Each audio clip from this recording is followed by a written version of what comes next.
신학의 정석 시리즈 7번째 시즌에서는 복음서와 사도행전의 신학에 대해 알아보고 있습니다. 오늘은 두 번째 시간으로서 마가복음에 대해 살펴보도록 하겠습니다. 먼저 마가복음을 육가 원칙에 따라 개관해 보도록 하겠습니다. 마가복음 누가 기록했을까요? 마가복음의 헬라어 제목은 카타 마르콘입니다. 이 헬라어 제목을 직역하면 마가에 의한입니다. 이 제목에서 알 수 있듯이 마가복음은 마가라는 인물이 기록하였습니다. 그렇다면 저자 마가는 누구일까요? 마가복음의 저자에 대한 최초의 언급은 소아시아 히에라폴리스의 주교인 파피아스의 책 주님의 예언에 대한 주해에서 나옵니다. 이 책은 소실되었지만 파피아스의 증언은 교회 사가인 유세비우스를 통해 보존되어 다음과 같이 전해집니다.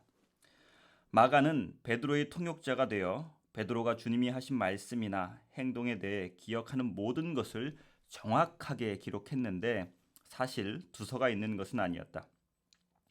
마가는 주님에게 직접 듣거나 주님을 따라다닌 것이 아니라 나중에 베드로를 따라다녔으며 베드로는 필요한 대로 마가에게 가르침을 주었지만 이를테면 주님의 말씀들을 잘 정리해 주지는 못했다. 이에 마가는 자신이 기억하는 대로 올바른 요점들을 써내려가며 오류를 범하지 않았다. 마가가 주의를 기울인 한 가지는 그가 들은 것을 빼먹지 않는 것과 잘못된 진술을 하지 않는 것이었다. 위의 글을 통해 우리가 유추할 수 있는 것은 마가는 베드로의 제자였다는 것. 그래서 베드로를 통해 예수님에 대한 이야기를 듣고 나름대로 정리해서 복음서를 기록했다는 것입니다. 이런 배경으로 인해 마가복음의 별명은 베드로 복음이라고 합니다. 베드로의 제자인 마가는 신약 성경에서 여러 차례 등장합니다. 골로새서 4장 10절을 보면 마가는 바나바의 조카였다는 것을 알 수 있습니다. 사도행전을 보면 마가의 어머니 마리아는 큰 집을 소유하고 있었는데 예루살렘에 사는 성도들이 그것을 모임 장소로 사용했습니다. 이런 성경의 내용들로 볼 때 마가는 바나바의 조카로서 어려움 없이 자란 부잣집 아들이었음을 알 수 있습니다. 그래서인지 마가는 바나바를 따라 전도 여행을 떠났다가 도중 하차해 버리고 맙니다. 아마도 마가는 이 위에 이 사건을 경험하면서 깨달은 바가 많았던 것 같습니다. 이후 그는 베드로를 따라다니면서 마가복음을 쓸 정도로 신실한 제자로 성숙하였습니다. 교부들의 전승에 따르면 마가는 이집트에서 복음을 전하고 그곳에 교회를 세웠으며 마침내 알렉산드리아의 첫 번째 주교가 되었다고 합니다. 그렇다면 마가는 누구를 위해 복음서를 기록했을까요? 이방인과는 별 상관이 없는 유대 족보는 기록하지 않았다는 점, 이방인들에게 익숙하지 않은 율법이나 관습은 최소한으로 기록하고 기록된 것은 이해할 수 있도록 설명했다는 점, 아람어와 히브리어 구문을 같은 뜻의 헬라어 구문으로 번역했다는 점, 또 로마 사람들을 중립적으로 그리고 때로는 우호적인 자세로 그렸다는 점을 등을 고려해 볼 때 마가는 유대인보다는 이방인들, 특히 로마 사람들을 위해 복음서를 기록했다는 것을 알 수 있습니다. 마가는 언제 복음서를 기록했을까요? 마가복음 저작 연대에 대해서는 분명하지 않지만 60년대 후반에 기록되었다는 견해가 광범위하게 받아들여지고 있습니다. 이 연대는 예루살렘의 멸망에 관한 마가복음 13장의 묘사와 일치합니다. 예루살렘은 70년에 로마 장군 티투스에 의해 멸망합니다. 마가복음 13장은 예루살렘 멸망에 대한 예언을 담고 있어 마가복음은 70년 전에 기록되었음을 알 수 있습니다. 그리고 이때는 로마의 네로 황제가 로마 대화제로 빌미로 그리스도인들을 핍박했던 시기이고 베드로가 네로 황제의 박해로 순교당한 때입니다. 따라서 마가는 예루살렘이 멸망하기 전 베드로가 죽은 후에 마가복음을 기록했다고 볼 수 있습니다. 마가는 복음서를 어디서 기록했을까요? 이것은 2세기 교부 이레니우스의 글을 통해 유추해 볼 수 있습니다. 이레니우스는 베드로와 바울이 설교 등을 통해 로마 교회의 토대를 놓은 후에 베드로의 제자이며 통역가인 마가가 베드로가 전한 것을 기록하여 남겼다고 말합니다. 이레니우스의 이 말은 베드로의 경험과 기억이 마가복음의 주요 출처이고 마가복음의 저자는 베드로의 제자인 마가며 그가 로마에서 이 복음을 기록하였다는 것을 보여줍니다. 마가는 어떤 내용을 이 마가복음에 기록했을까요? 간단히 말하면 나사렛 예수가 누구이고 어떤 일을 했는지를 기록하고 있습니다. 좀 더 구체적으로 말씀드리면 마가복음은 예수님의 공생애와 고난 그리고 죽음을 해설이나 꾸밈 없이 사건 중심으로 기록했습니다. 이를 통해 예수님을 하나님의 아들이라고 증언하고 있고 하나님의 뜻에 즉각 순종하는 종으로 묘사하고 있습니다. 마가는 어떤 문학적 방식으로 예수 그리스도 복음을 전하고 있을까요? 마가복음은 고대 그리스의 정기 문학의 특징을 담고 있습니다. 하지만 마가복음은 영웅들의 전기에서 을에 언급되는 탄생과 성장에 대한 어떤 정보도 담고 있지 않습니다. 오히려 예수님을 지근거리에서 보았던 가족들과 나사렛 사람들에게 예수님은 결코 영웅적 인물로 비치지 않았다고 마가는 전합니다. 또한 마가복음에는 예수님이 영웅적으로 승리하는 내용도 나오지 않습니다. 오히려 세상적 관점으로 보면 마가복음의 예수님은 영웅이라기보다는 로마 제국의 질서와 규범을 흐트러뜨리는 선동가이자 유대인의 종교적 전통을 비판하고 공격한 신선 모독자로 묘사됩니다. 무엇보다도 십자가형으로 죽게 된 실패한 혁명가였습니다. 이런 측면에서 마가복음은 특별히 예수님의 죽음을 강조하는 듯 문학 정규와는 다른 어떤 새로운 것이 있다고 볼 수 있습니다. 이 때문에 오늘날 연구들은 마가복음을 복음이라는 고유한 문학 장르로 간주하고 있습니다. 그렇다면 마가는 왜 복음서를 기록했을까요? AD 64년에 로마에 대화재가 발생했습니다. 이 화재로 로마의 14구역 가운데 4구역을 제외하고 불길에서부터 온전했던 곳은 없었다고 합니다. 그런데 그 불은 바로 네로 황제가 로마의 새로운 궁전을 짓기 위해 저질렀다는 소문이 끝없이 꼬리에 꼬리를 물고 일어났습니다. 이때 네로 황제는 화재에 대한 책임을 로마의 그리스도인들에게 돌려버렸습니다. 즉 그리스도인들을 희생양으로 삼은 것이죠. 이로 인해 로마의 그리스도인들은 예수 그리스도에 대한 믿음 때문에 대대적인 박해를 받게 됩니다. 바야흐로 박해의 시대가 도래했습니다.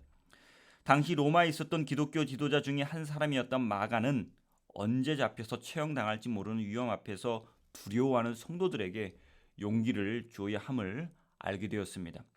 이런 측면에서 마가복음은 무엇보다 로마 제국의 핍박에 대한 목회적인 응답으로 기록된 것이라 할 수 있습니다.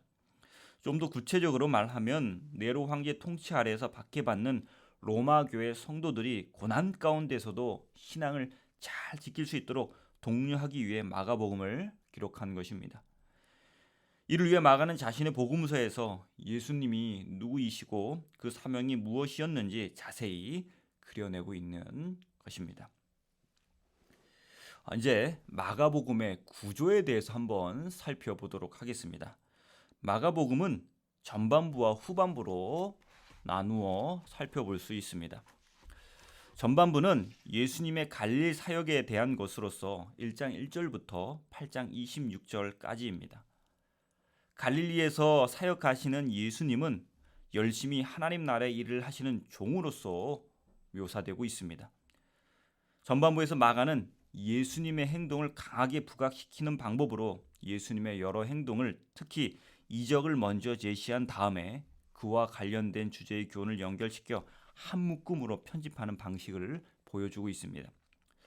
마가복음에는 길 위에서라는 말이 8번 나오고 비슷한 말이 40번 정도 나옵니다. 이 또한 끊임없이 움직이시는 예수님, 즉 열심히 하나님 나라의 일을 하시는 종으로서의 예수님을 부각시키고 있는 것입니다. 후반부는 예루살렘으로의 여행과 예루살렘에서 예수님이 겪는 고난에 대한 것으로서 8장 27절부터 16장 8절까지입니다. 특히 이 부분은 예수님의 죽음에 이르는 과정을 생생히 그리고 있습니다. 전반부가 하나님 나라의 일을 하시는 종으로서 예수님을 그리고 있다면 후반부는 인류 구원을 위해 고난받는 종으로서의 예수님을 그리고 있습니다.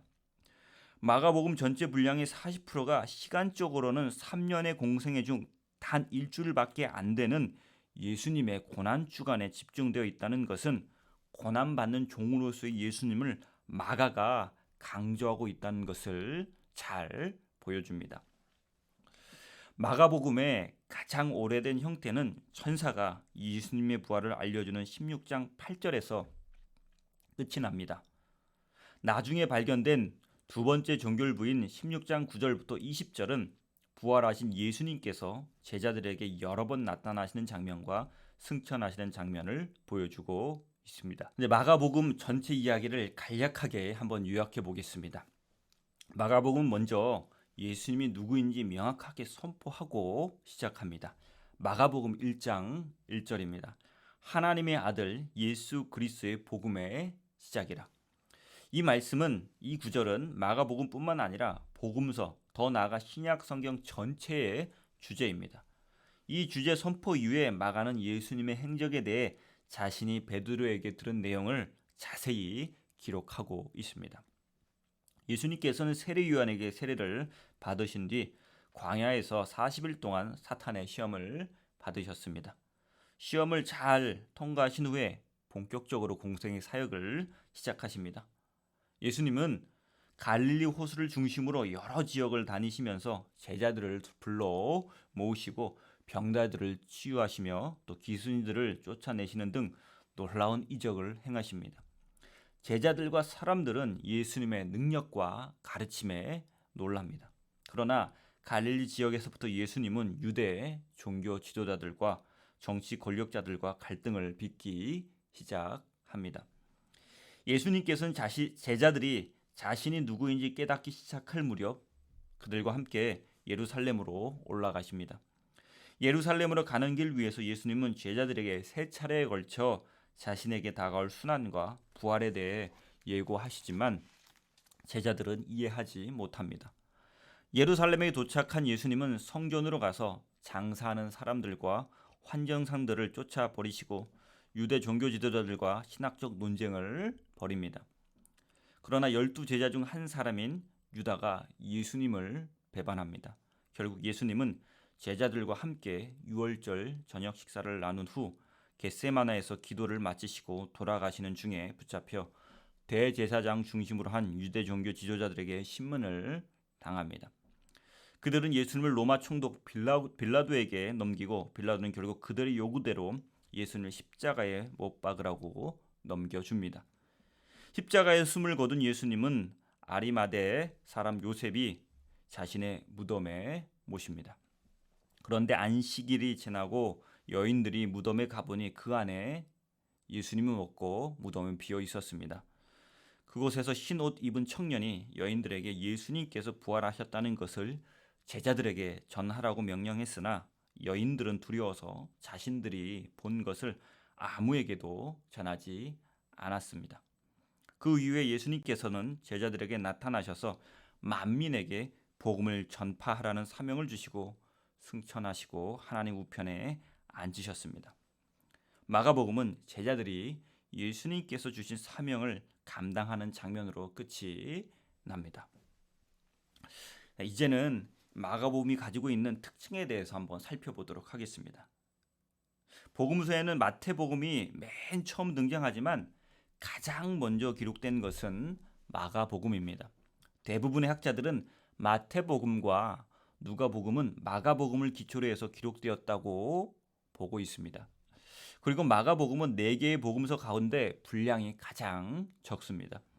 마가복음은 마태복음이나 누가복음과는 달리 예수님의 출생이나 유년기에 대한 별다른 언급 없이 간단한 제목과 함께 예수님의 공생의 사역에 대해 바로 이야기하기 시작합니다. 문체적인 측면에서 볼 때 마태복음은 단단하고 논리적이고 누가복음은 수사적이고 화려하며 요한복음은 추상적이고 심오합니다. 반면 마가복음의 문체는 직선적이고 간결합니다. 따라서 마가복음 박진감과 생동감이 넘칩니다. 이 사실은 한 사건과 또 다른 사건 사이에 곧 또는 즉각이란 뜻의 헬라어 유두스가 42번이나 사용된 사실에서도 잘 드러납니다. 이렇게 마가복음은 단순하고 투박하지만 그만큼 박진감 있는 문체를 보여줍니다. 마가복음은 예수님에 대해 기록할 때 상대적으로 말씀보다는 행위에 더 초점을 맞춥니다. 예수님의 행위를 기록하면서 마가는 그 역동성을 강조하기 위해 가다, 떠나다, 출발하다 등의 동사를 많이 사용하였습니다. 오늘날의 용어로 빗대어 표현한다면 마가복음의 예수님은, 즉 마가의 예수님은 실천적인 운동가입니다. 반면에 마태의 예수님은 탁월한 연설가이고 누가의 예수님은 명철한 사상가이며 요한의 예수님은 깊은 영성가라고 할 수 있습니다. 이렇게 마가는 예수님의 행위에 대해 구체적으로 기록하면서 예수님이 행한 이적 등을 통해 그가 어떤 분인지 보여줍니다. 이제 마지막으로 마가복음의 예수님에 대해 살펴보도록 하겠습니다. 마가복음에서 예수 그리스도는 하나님의 아들입니다. 마가는 첫 구절에서 이것을 명확하게 선포합니다. 하나님의 아들 예수 그리스도의 복음의 시작이라. 마가의 이 선포는 모든 복음서의 가장 중심적인 자리를 차지하고 있습니다. 마가복음에서 예수님은 다양한 존재들에게 하나님의 아들임을 인정받습니다. 먼저 하나님께서 예수님을 당신의 아들이라고 말씀하셨습니다. 예수님께서 세례 요한에게 세례를 받으실 때 하늘로부터 소리가 들려왔습니다. 너는 내 사랑하는 아들이라 내가 너를 기뻐하노라. 이 소리는 하나님의 음성으로서 하나님께서 예수님을 사랑하는 아들이라고 친히 말씀하고 계십니다. 내 사랑하는 아들이라는 하나님의 음성은 예수님께서 변화산에 오르셨을 때 다시 한번 등장합니다. 내 사랑하는 아들이니 너희는 그의 말을 들으라. 이렇게 마가는 하나님께서 친히 예수님을 하나님의 아들임을 말씀하셨다는 것을 기록하고 있습니다. 두 번째로 예수님의 십자가 사형을 집행했던 로마의 백부장이 예수님을 하나님의 아들이라고 고백했습니다. 그 백부장은 그동안 수많은 죄수의 사형을 집행했을 것입니다. 그런데 그는 그동안 자신이 보았던 죄수들과는 전혀 다른 예수님의 죽어가는 모습을 지켜보면서 예수님에게서 신적 모습을 보았습니다. 그래서 그는 예수님을 하나님의 아들이라고 고백하지 않을 수 없었습니다. 또 마가복음을 보면 심지어 귀신들조차도 예수님을 하나님의 아들임을 인정했습니다. 3장 11절은 이것을 잘 보여주고 있습니다. 더러운 귀신들도 어느 때든지 예수를 보면 그 앞에 엎드려 부르짖어 이르되 당신은 하나님의 아들이니이다 하니. 거라사 귀신들도 예수님의 정체를 다음과 같이 드러내고 있습니다. 큰 소리로 부르짖어 이르되 지극히 높으신 하나님의 아들 예수여 나와 당신이 무슨 상관이 있나이까. 원하건대 하나님 앞에 맹세하고 나를 괴롭히지 마옵소서 하니. 이와 같이 예수님께서는 하나님, 사람, 심지어 귀신들에게까지 하나님의 아들임을 인정받았습니다. 다른 말로 하면 마가는 이렇게 다양한 존재들의 고백을 통해 예수님께서 하나님의 아들이심을 분명하게 드러내고 있습니다. 그렇다면 하나님의 아들이라는 호칭이 갖는 의미는 무엇일까요? 가장 중요한 것은 예수님께서 하나님의 아들로서 구약에 하나님께서 했던 역할과 똑같은 역할을 수행하는 존재라는 것입니다. 특별히 예수님은 하나님의 아들로서 죄를 용서하시는 분입니다. 그리고 하나님의 아들로서 귀신을 쫓아내고 병든 자를 고치는 능력을 가지신 분입니다. 즉 마가의 예수님은 하나님의 아들로서 하나님이 가지고 계신 능력과 속성을 공유하고 계신 분입니다. 마가는 예수님을 하나님의 아들뿐만 아니라 종으로도 묘사하고 있습니다. 앞에서도 살펴보았듯이 갈릴리에서의 예수님은 하나님 나라의 일을 열심히 하시는 종으로서의 모습을 보여주고 계십니다. 즉 하나님께서 인간의 영육간의 필요를 채워주시려고 파견한 종으로서의 모습이 그려지고 있습니다. 마가는 예수님의 종으로서의 사역을 하나님에 대해서는 순종하는 마음으로 사람에 대해서는 애끓는 연민으로 적극적으로 수행하셨음을 보여줍니다. 그러나 마가는 예수님께서 결코 힘이나 능력이 없으셔서 종의 신분에 머무신 것이 아님을 또한 분명히 보여줍니다. 즉 예수님의 섬기는 자로서의 헌신과 겸손뿐만 아니라 그가 베푸신 놀라운 이적 또한 명백히 기록함으로써 예수님께서 하나님의 아들이시면서도 자원하셔서 종의 역할을 담당하셨음을 다른 복음서보다 더 강조하고 있습니다. 마가는 비교적 짧은 그의 복음서 전체 기사 중 40%를 예수 그리스도의 생애의 마지막 한 주간이었던 고난 주간에만 집중하고 있습니다. 이것은 마가가 무엇보다도 예수님을 하나님의 고난 받는 종으로서 강조하고 있다는 것을 잘 보여줍니다. 그렇다면 왜 마가는 예수님을 종으로서, 특별히 고난 받는 종으로서의 모습을 부각시키고 있는 것일까요?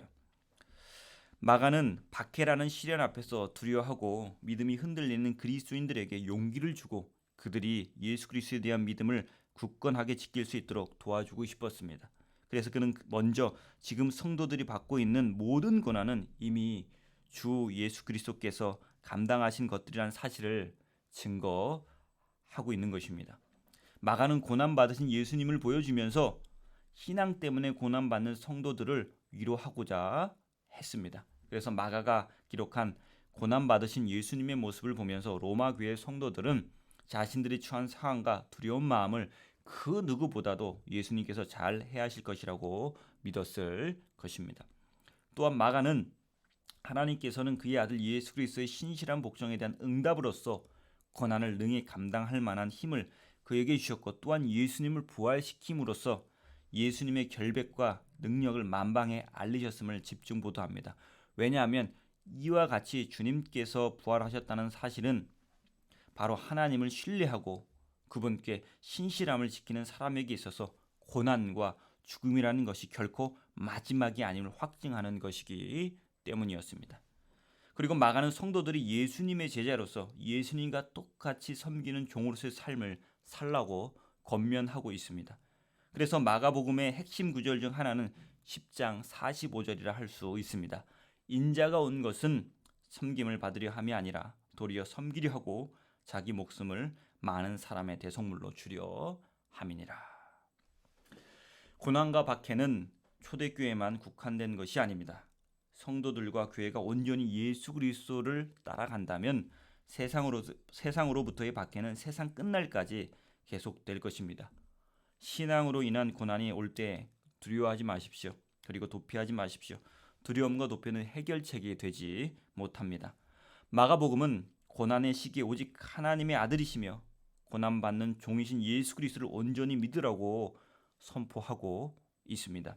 고난받으시고 죽으신 예수 그리스도께서 부활하신 것처럼 우리 또한 하나님께서 구원해 주실 것이라고 말씀하고 있습니다.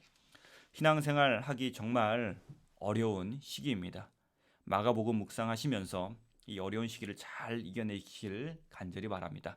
특별히 예수님처럼 하나님 나라의 종으로서 이웃들을 섬기면서 살아가시는 복된 여러분 되시기를 간절히 바랍니다. 감사합니다.